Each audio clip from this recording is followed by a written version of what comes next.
psychologists and psychiatrists? Any psychiatrists?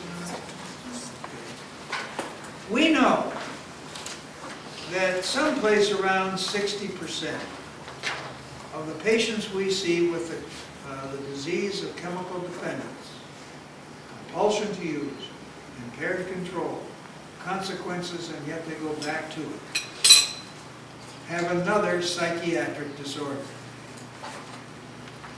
And both are diseases of the brain.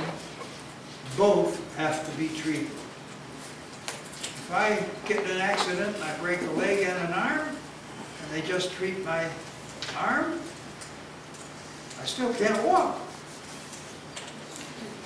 Dual diagnosis means dual treatment. Now, it's very, I'm going to give you, I think I'll do this now. I'm going to give the entire lecture I got in medical school at the University of Buffalo School of Medicine on alcoholism and drugism. And it went something like this. Alcoholism and drugism are the outward manifestations of an underlying psychiatric disorder. If we get rid of the underlying psychiatric disorder, the alcoholism and drugism goes away, but it doesn't work, so let's go on to the next subject. I paid good money for that lecture.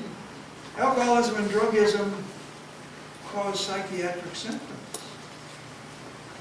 It's the psychiatric symptoms that we all hate. Think they're morally wrong. But alcohol and drugism affect the brain. So once we take away the drugs, and the brain clears, and the mind clears, then the person should be well. Getting clean is easy. People get clean in jail, get clean in hospitals after they've had 2 broken legs and they're lying there. People get clean, but it's not easy. And staying clean is very difficult. I need to tell you about my typewriter. Do you all know what a typewriter is? I was given, when I was 12 years old, a box. And I still have it. It was a portable typewriter, or a Remington typewriter. It was used. I figure that typewriter is now probably 95, 100 years old. I'm going to put it on eBay and see what happens. And with the typewriter came a little book, How to Type. And you put your fingers on, right? And then you do this way. But I tried it, and I couldn't control my pinkies. So I learned to type at age 12 using 8 fingers, and I was pretty darn good. And I had finished grammar school with it, and I had it in high school, and I was one of the very few kids that had his own typewriter. And then Pearl Harbor came, and I quit pre-med, and I joined the Army, and I became a radio operator. Oh, what I just said. And the first day at Scott Field, we learned to be a radio operator. Huge room, about 4 times this size. A bird colonel was sitting up there, standing. And he said, all right, all you men that can type, go into room A. All you men that can't type, go into room B. Well, I can type. So I went into room A. Paper in, and they gave us a typing test. And I'm typing away, and suddenly this 24-foot sergeant came over. And he said, Schneider, get your buns in the other room. You don't know how to type. Okay, Sergeant. So I went in, and there they were, learning to type.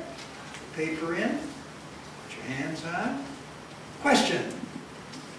How many of you, now let me reword it. Who do you think had the toughest time learning to type? All these other dudes or me? Because I'm stupid, right? Thank you for that. because I had two processes to go through. I had to unlearn, and I had to learn new. That's what people in recovery have to do. The drugs work. They work beautifully. But indeed, if I take away the drugs, how do I deal with my feelings? How do I deal with my fears? How do I deal with my anxieties? How do I deal with my frustrations? I know that a fix will work. It'll make me feel cool. So what I have to do is learn new ways. That's what treatment is all about. First we go to the recovery room, which we call the detox. And then we go into, as our brain is healing. Let me share with you that it takes approximately 2 years for brain tissue to get back almost to where it was prior to the use of the drug. If it's speed, crystal methamphetamine, probably closer to 3 years. That's a long time. And it's a learning time. And all during that time, as they're learning to type anew, there's going to be a relapse. I now own 2 computers. Not one, but 2. And I can tell you that when I sit down at the computer and I'm typing away, every now and then, boom. And that's 70 years ago. And it's still in my mind, and I have to stop, laugh at myself, and go back to